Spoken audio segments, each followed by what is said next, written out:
2023 was a spectacular year for my wine career. I'm going to go over my most memorable bottles. One of those bottles I haven't tasted yet. I'm going to taste it at the very end. In 2022, I actually considered shutting this down. I kind of had an existential crisis with this channel. I thought for a second, man, maybe I need to be more realistic with my life. I need to go back to work, go back to practice. After that happened, my channel just started to take off. At the end of last year, I did a reaction to Wine Spectator's top 10 wines of 2022. That exploded the channel. I started to do lots of reaction videos to top lists of the year. And this year, when I thought about doing that, I looked at the list and I just said, I don't want to be talking about the same wineries over and over and over again. I'm a wine geek at heart. I don't need all the most expensive wines around me. However, I like to taste the benchmarks, and as this platform grows, more and more of getting sent to me so I can share them with you. However, my heart lies in these unique indigenous grape varieties from the far-flung corners of the world. A lot of these wines in my most memorable wines of 2023 list are not the most expensive wines. There are a couple that are pretty pricey, but for the most part, they're fairly affordable. However, most of them are from small producers and they're really hard to track down. Here, it's just the wines that excited me the most. They're not the most high-scoring wines. They're just the wines that were linked to an important memory for me. This year, I was lucky enough to travel to a lot of different places in the wine world, revisit some of the birthplaces of my wine career. And between judging 5 competitions, all that travel, all the samples being sent to me, I tasted thousands of wines to deliver you the best content. Let's start out with number 1 is Krajančić Plavac Mali 2019 from the island of Korčula in Croatia. I went back to one of the biggest tastings in Croatia, the Vineyard Grand Tasting, where all the best producers are. Spectacular tasting run by my friend Sasha Spiranac. Afterwards, we did a press trip and we went to the island of Korčula, which is one of my favorite islands. It was actually the 3rd time I visited Krajančić. We sat down. He cooked us an entire fish dinner in his home. He started opening bottles. Krajančić is the godfather of the white grape posup in Croatia. Fantastic big white grape variety that still retains the acidity in the Mediterranean heat. But he makes a small quantity of Plavac Mali. Plavac Mali is a big tannic red grape variety. It's the offspring of the original Zinfandel, which is from the Adriatic coast, Croatia and Montenegro. Krajančić's Plavac Mali is softer. It's more Ligne Nebbiolo-esque. It runs around 15 to 20 euros in Croatia if you can find it. Everybody I've given it to has really been impressed. And oddly enough, during that dinner, it went really well with blue fish. In Croatia, a lot of the blue oily fish like tuna, they're actually eaten alongside Plavac Mali, a red wine, believe it or not. Okay, the next wine is Domaine Huet. This is the Clos de Bourg Moelleux 2003. This is made entirely of Chenin Blanc. Huet is one of the icons of Loire, especially Vouvray. I was there on a press trip and we went and broke off into little side groups. Me and a few of my friends went to a couple of caves in Vouvray, and one of the owners of Domaine Huet came and opened some old bottles. Moelleux is a sweet version of Vouvray. Domaine Huet was kind enough to open a 93 and a 2003. The 2003 for me was just singing. Sweet Chenin Blanc reminds me of Tokaj. I love acidity. When there's this perfect balance between residual sugar, fruit, sweetness, some of those tertiary notes, it's just magical. I know that wine is available. I've seen it in the US for around 159 bucks. I know it's not cheap, but it's a pretty magical experience. I sat down, tasted it with some of my other wine writing, some of my wine Instagram friends, and all of us were really blown away. It was just a magical moment, being in the cave, sitting there, tasting that wine with a legendary producer. Next up is a wine that showed up in a video where I talked about affordable French wines to try. This is the Domaine de la Réserve de Haut. This is the La Réserve de Haut Terrases de Larzac 2020. This is a biodynamic wine. Comes in around 25 bucks. GSM blend based on Syrah. You're also going to see some Grenache Mourvedre. Terrases de Larzac is one of the newest AOCs in the Languedoc. It's higher elevation. Syrah does exceptionally well there. I've been to the appellation before. It's actually quite beautiful, except there's a highway through the middle.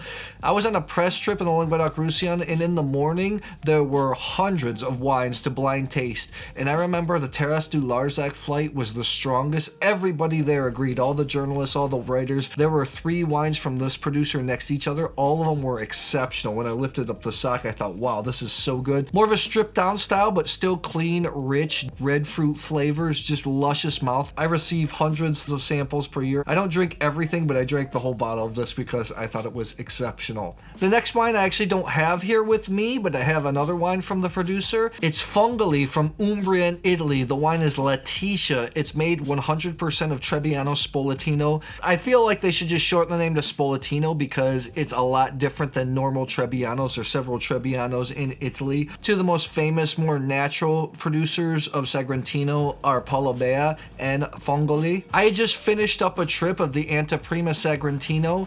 During the Anteprima, you'd visit several producers during the day. You're doing lots of tastings. It can get pretty tiring because Sagrantino is a big tannic grape. My last visit before I left the region was Fongoli. It was in the morning. I was the only person at the estate. That moment at Fongoli was really special. The daughter and I really bonded. Also, the father came out, but I really shared a lot of stories with the daughter. She actually went to the USA to study, learn how to speak English better. She worked in an Italian restaurant, and I was asking her about it, and she told me that once Steve Buscemi actually came in, tried some of her family wine. She was so excited that she went and texted her father because they used to watch Steve Buscemi together, and her father knew that she was a big joker, so when he got the text, he said, "Come on, no, you're just playing with me, come on." My favorite red wine from them is this, the Serpullo. This is the Montefalco Rosso Riserva. This is Sangiovese, Montepulciano, Sagrantino, and some other red grapes. Beautiful wine, showed up in a blind tasting video earlier this year. Anyways, that white wine is beautiful. Lower in alcohol, higher in acidity. Spoletino wines can grow in acidity. It's a grape that I used to not be so high on, but going to the Anteprima the last couple years, I've really started to appreciate, and if I get invited back to the Anteprima this year, I think I'll do a focus on Trebbiano Spoletino. Next up is a wine that also showed up in a blind tasting video earlier this year. This is the Terre Stregate Caracara 2018. This is Falanghina from Campania, Italy. After the Anteprima, I stayed around Tuscany. I traveled around Campania for a little bit before I went to other parts of the world. One of the more memorable little side trips that I went on, was just me, was visiting a lot of producers of Falanghina in Campania. I went to wonderful places like Fontana Vecchia, San Salvatore, and Terre Stregate. All their Falanghinas were beautiful. I remember when I visited Terre Stregate, one of their core businesses is olive oil production. First of all, the vineyards there were beautiful. Mount Taberno is in the background, but when I went into the winery, it's more like a factory type setup. They make a lot of fresh wines. I was wondering how good the wines would be. I was blown away by all their wines, especially all their fresh whites were delicious. Then she poured me this. Filomena, if I remember, that's what her name is. She poured me this, the Caracara. This is her special edition, late harvest Falanghina. And I remember tasting it and I was like, wow. This has changed my mind on Falanghina completely. I used to not have a real high opinion of this white wine grape in Italy, but it can produce rich, full-bodied white wines, even when made fresh, have a lot of texture, some smokiness. I thought this was beautiful. This is about 30 to 35 euros in Italy if you can find it. Oddly enough, when I did my Falanghina tasting, this did not score the highest. However, the whole experience, this really changed my mind on the grape variety. I think this is a wonderful wine. Also on that trip, I stopped in Tuscany, visited a few producers, including Tenuta Setaponti, which also owns Tanut Orma in Bulgari. While I have the wine here, their flagship, the Tanut Orma, which I think is a wonderful wine, 2020, 65 bucks. I put it in a video as a cheaper alternative to Sassicaia because I think it's outstanding. But the wine that was most memorable was their third wine, the Rosso di Orma, which is about 20 bucks. But the reason was not because of the wine itself. After the trip, we went to a restaurant and we drank it. And one of the servers was opening a bottle and then peeling off the foil and sticking the cork alongside it. And I thought it was just fascinating. So I took a quick 45-second video. I posted it to YouTube. It did fairly well for a little bit, but after a few months, it started to take off. Right now, it's currently at 18 million views on YouTube Shorts. It really taught me a lot of lessons about having a viral video.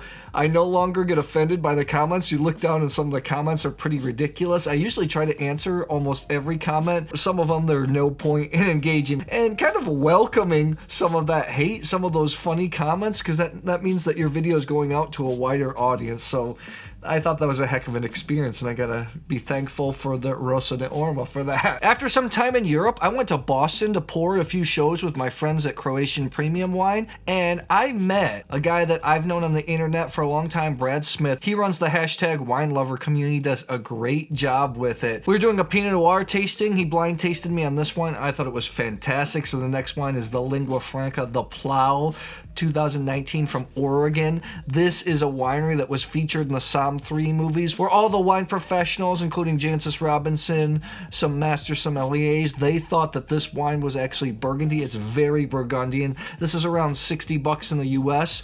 I know Lingua Franca is more an acidity, so some criticisms I've heard of the wines is they can be a tad green, but man, I think they just have such beautiful texture. Even their basic wine is beautiful, but the Plow, it have everything haunting about Pinot Noir that we wine geeks love, want, adore.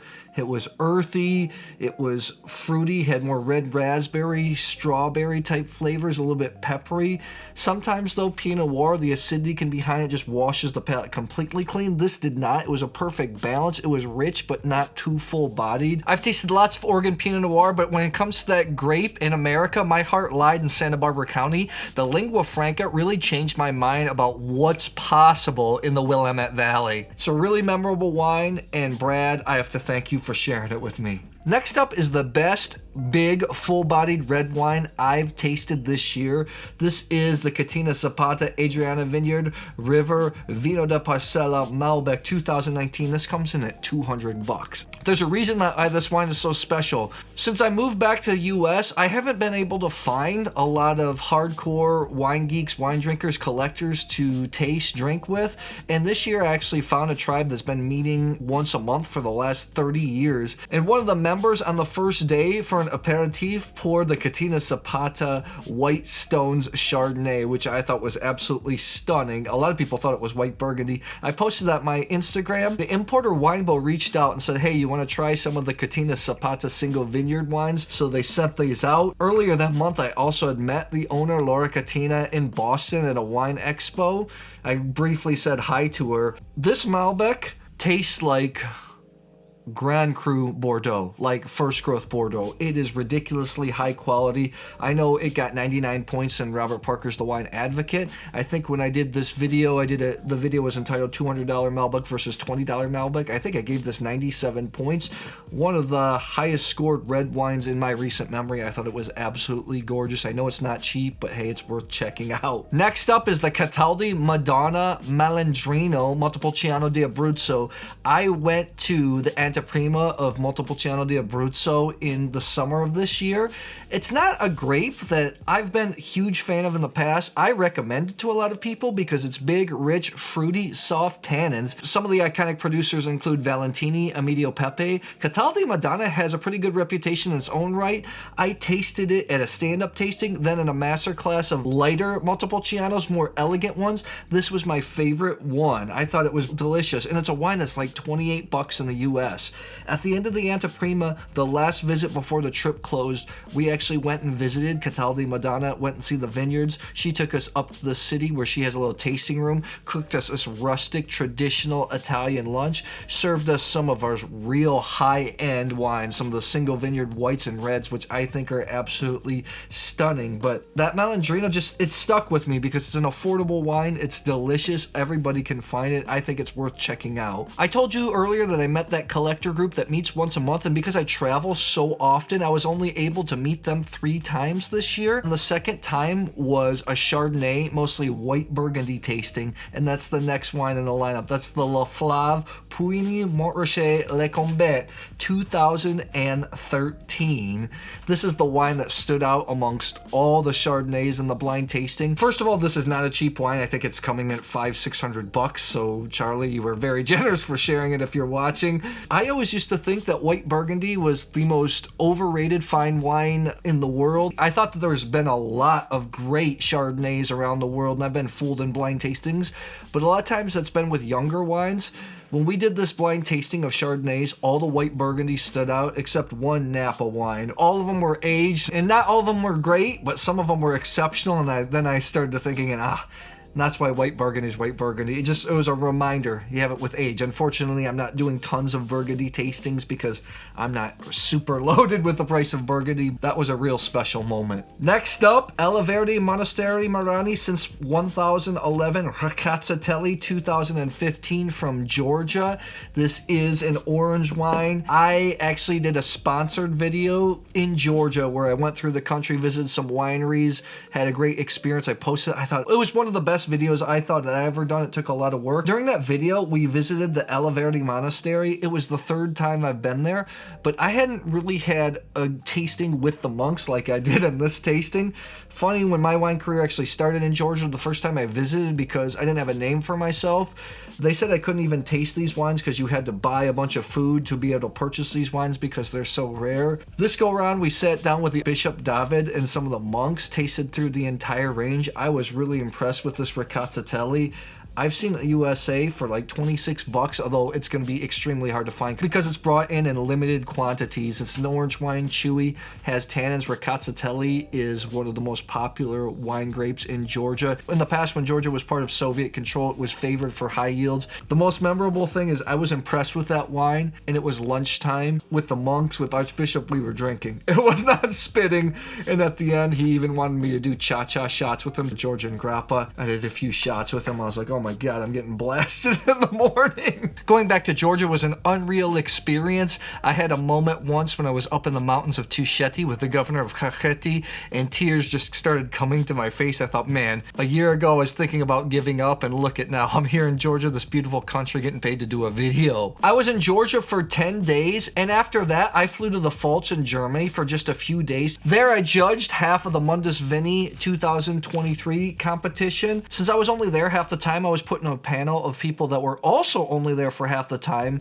The leader of the table was a specialist in Spanish and Portuguese wines. We have a number of exciting wines, but the one to me that was the most exciting was the Bodegas Franca Viña Sole Reserve from Rioja 2017. That wine in Spain comes in around 20 to 25 euros. Old school barrel fermented white wine. Those of you that like some of the old school white Bordeaux, Chateau Moussard Blanc, also Arlopez de Heredia, their Viña Tondoño Blanco. This was made in the same style, but it was a fraction of the price, had lots of texture, a little bit of sediment. We kept going back and forth on it. The whole panel was discussing it. First it was high gold, then we tasted it again. I was like, oh man, we should go up, and then eventually it became grand gold. I don't know if that wine's available in the US, but I hope to track some bottles down because that's a white wine with texture. It's chewy. It's gonna convert red wine drinkers to love white wine. Right after 2 days of Mundus Vini, I flew to Seoul, Korea to judge the Asia Wine Trophy. It was a pretty special moment for me. It was my third time in Korea, and even though I'm Korean born, I am adopted. I've never really felt an affinity, a closeness with the culture. On this trip I did, the Koreans were super warm. On one of the days in my panel, we had a Tokai tasting of white wines, both dry Tokai and indigenous white wine grapes. For those of you who've been following my work for a long time, I spent a lot of time in Hungary. At one point, I was actually working on a Hungarian wine book. I launched a Kickstarter. Unfortunately, it failed pretty publicly. I was pretty humiliated by that, but hey, whatever. During that panel, I had to explain some of the grape varieties to people because they hadn't tasted some of these grape varieties before. When we got to the dry Tokai tasting, only one other guy had some experience with it. Dry Tokais are not the best wines to show in competitions or blind. They're very neutral grape varieties. When they're younger, especially if they're barrel fermented, a lot of times you can just taste the vanilla. It's quite neutral. It's got quite high acidity. It can make them difficult wines to drink, but this wine was just perfectly balanced, really stood out. All of us said, wow, especially for a neutral grape like Furment, which the wine is based off, to show that well, this is something very special. This was the Orslanos Borbitok. This is a Tokai Furment Hajnos Dulu, that means crew, 2021. I've seen this wine in Hungary go for around 25 bucks. Dry Tokais, to me, have the ability to be great. Sometimes they can really act like Sauvignon. Other times they can be too oaky, too neutral. Ferment also oxidizes pretty quickly, so that can be a problem. But this was absolutely exceptional. Not a very well-known producer. I know Tokai very well. I had never heard of this producer, but to me, that was a revelation. Next up is a Thai. One of the trips I did this year is I went back to Spain finally. I went back to the region of Navarra. I was not prepared for the high-quality food in Navarra. I love Spanish cuisine, but sometimes I feel like the cuisine can overlap depending on the region. Navarra is known for gourmet vegetables, the iceberg lettuce heads, the tomatoes, the piquillo peppers, really fresh, delicious food. And since part of Navarra in the north lies on the border of the Basque Country, the food is just to die for. I actually have an upcoming blind tasting video about the wines from Navarra, which I think are absolutely fantastic, ridiculous value for money. It's in northern Spain. It borders Rioja. Actually, a small part of the Rioja wine region spills into Navarra. Tempranillo, Garnacha are the main red wine grapes there, though. Although there are a lot of international grape varieties, Rosatos are the most popular wines in Navarra. However, I think red Garnachas are fantastic, and these are two producers that I was really impressed with. This is the Vineyard Torzal. This is the Señor de las Alturas. This is a single parcel wine. This wine in the US comes in at 30 bucks. The other one is the Bodegas and Vinos Artazu. This is the Pasos de San Martin 2019 Garnacha, 33 bucks in the USA. Garnacha in Navarra, to me, has a little bit more acidity. It's brighter, can really act Burgundian, and these are two examples of wines that I think are very Burgundian. They have that leathery character, those red fruit, the earthy notes have a little bit of spiciness. Torzal was the first producer in Navarra that I actually knew about. After the visit, we sat down, had lunch with them, a lot of rustic meats, piquillo peppers, and then sipping on this wine, I was thinking to myself, man, life doesn't get much better. Their basic wines are great value for money. They're a little bit bigger and richer, and that's why I love the Señor de las Alturas. This was so pretty, really like Burgundy quality. The Artazu is owned by Artadi, a famous producer in neighboring Rioja that makes some pretty prestigious wines. We had this during a dinner with the president of Navarra. He just brought a few wines from Navarra. And I remember looking at one of my friends, Don Winkler, who's a wine writer. His publication's called International Wine Review. We just looked at each other and we said, wow. I don't want to spill the beans. These wines are both in an upcoming blind tasting video that you'll see soon. My last trip of the year was to Serbia to judge the Open Balkan Wine Competition. It's in conjunction with Wine Vision, a show that's modeled after Pro Wine, used to promote the wines of North Macedonia, Serbia, and Albania. Serbia is another one of those places where my wine career started. I absolutely love the wines. I saw some of these producers I hadn't seen maybe 5 years. It was amazing to see some of their progress, including this guy. This is one of the most revered wineries in Serbia. This is the Matal Bukovski Cuvée. This is 70% Prokupac, 30% Zacinak. Matal is really well known for his Cabernet Sauvignon. His Cabernet Sauvignon Cremen Kamen, which I have, the first 3 vintages in my cellar, are some of the most prestigious wines in that part of the world. He started planting more of the indigenous grape varieties. I'd seen this wine on social media, yet I hadn't tasted it yet. It's around 20 bucks in Serbia. I thought it was outstanding. Really acted like a bigger, richer Cru Beaujolais, I think Morgon in a way. I have a blind tasting of Prokupac that I already shot, edited. You'll see it soon. It's one of my favorite red grape varieties in the world, and I'm not kidding. I took a bottle of Prokupac to my collector friends last week, served it to them blind, and I remember some of the comments were like, what a nose! This is great, mouthfeel. I highly recommend this. My connection with Nicola from Matal is I first visited him when he was starting to take off. He was just making wines in a little garage warehouse type deal. Now he has a huge winery overlooking Negotin, the eastern reaches of Serbia. He also has a full-time restaurant. He's grown up a lot. He's actually followed me throughout my wine career, and he was complimenting me, saying how far along it's come, and I was like, wow. I'm really impressed with how far you've come along. Lastly is a wine I'm gonna taste. This is the Vestergombi St. Laszlo Bikaver Premium 2019 from Sexard in Hungary.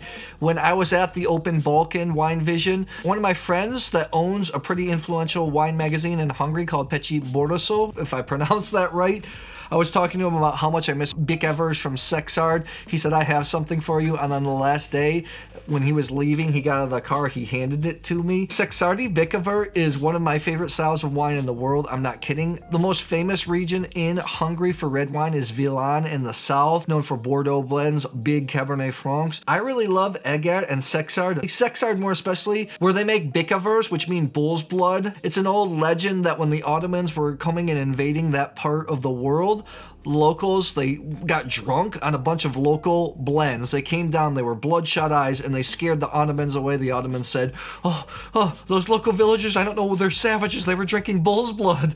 We don't know if that legend's true or not. Also, there's argument if Bicavur is from Eger in the north or Sexard further in the south. I prefer the wines from Sexard a little bit riper. Westergambi is a producer that's near and dear to my heart because when I was working on my Hungarian wine book, I was going to visit a lot of producers, but I can't visit everybody. I needed to taste wines, I needed to taste samples.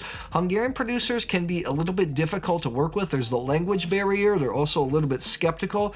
Csaba Westergambi is the owner of Westergambi, and he was always friendly. He said, no problem, I'll send you anything that you need to taste. One of my good friends, Danny Urche, is one of the premier wine writers in Hungary. He told me that Westergambi is winning a lot of the blind tastings, especially when it comes to Sexard red wines. So this gets me excited, and this is a brand new wine from him. This is a blend of Kek Francos, Caracara, Syrah, Cabernet Franc, Cabernet Sauvignon. I really love the concept of Bicavur. Bicavur in the past was known as being cheap wines that were sold to the UK. Reputations faltered, but there are a lot of new age single vineyard Bicavurs. In fact, one Bicavur from Eger was in James Suckling's top 100 wines of the year this last year, which is great for Hungarian wines. I didn't know what I was going to do with this bottle. It was given to me as a gift. When I have bottles, you always have this pressure, is like, am I going to use them in videos with content, or am I going to just enjoy them? I went back and forth on this, but I'm just going to enjoy it, and I'm excited to taste it.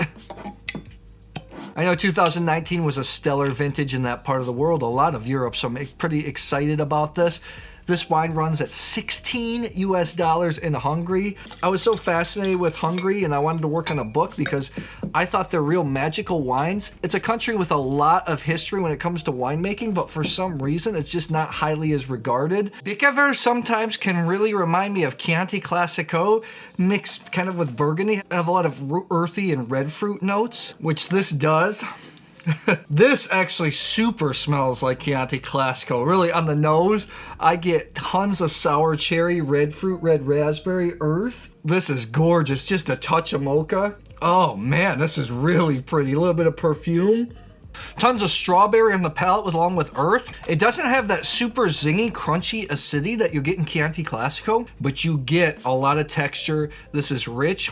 Full tannins are fine grain. Excellent wine. I would want it to be just a tad longer for it to be ethereal, but to me, right now, I mean, it's like 90. I think it's a pretty exceptional wine. Man, check out Bicavur, check out Hungarian wines. Those are my most memorable wines of the year. What about you? I'd love to hear. Drop it in the comments below.